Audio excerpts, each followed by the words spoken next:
এটা কি ঠিক হলো? আসসালামু আলাইকুম। ওয়ালাইকুম আসসালাম। আপনি কি কোনো কোম্পানি থেকে আসছেন? না আন্টি, আমি মায়া। আমি আসলে এসেছিলাম আবিরের খোঁজ নেওয়ার জন্য। ও কোনো ঝামেলা করছে? ঝামেলা না, ও দেশ চলে গেছে। না, ভেতরে আসো। বিদেশে যাওয়ার জন্য দালাল রে যা টাকা পয়সা ছিল সব দিয়ে দিছে। কাজের কাজ তো কিছুই নয়। এইগুলা নিয়ে বকাবাজি করছি, রাগ কইরা কয়দিন ধরে বাসায় আসেন। আন্টি আপনি চিন্তা করবেন না, চলে আসবে খুব শীঘ্রই বাসায়। ব্রোকারের থ্রু আপনারা কন্ট্যাক্ট করছিলেন, ব্রোকারের কন্ট্যাক্ট একটু পাওয়া যাবে? বসে আমি আনি।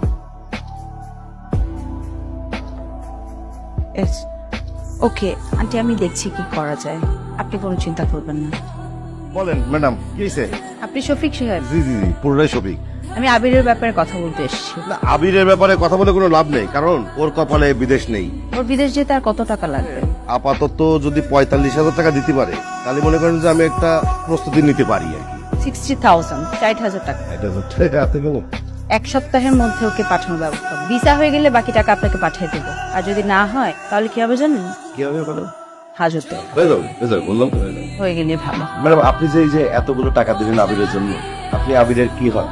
শুভাকাঙ্ক্ষী। আসসালামু আলাইকুম খালাম্মা, আবিরের ভিসা হয়ে গেছে। কি বলো? এখন যে কোনো মুহূর্তে ও বিদেশে যেতে হবে। সত্যি?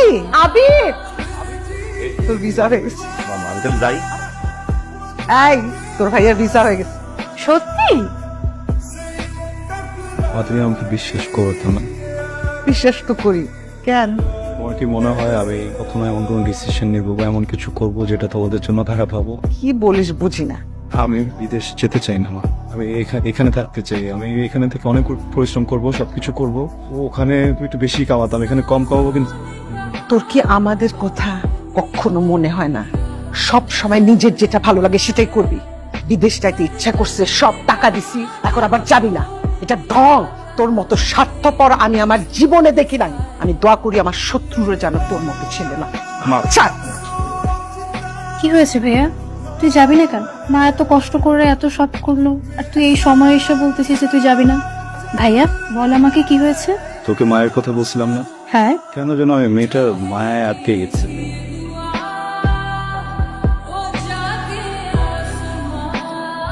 হাই, হঠাৎ এরকম আর্জেন্টলি কল? অনেক ইম্পর্টেন্ট একটা কথা বলবো। আজকে আমার লাইফের সব থেকে বেস্ট দিন, সব থেকে খুশির দিন। রিয়েলি? একটা গুড নিউজ আছে। আমারও আপনাকে একটা গুড নিউজ দেওয়ার আছে। তাই নাকি? আচ্ছা আপনি বলুন। আমার বিয়ে ঠিক হয়ে গেছে।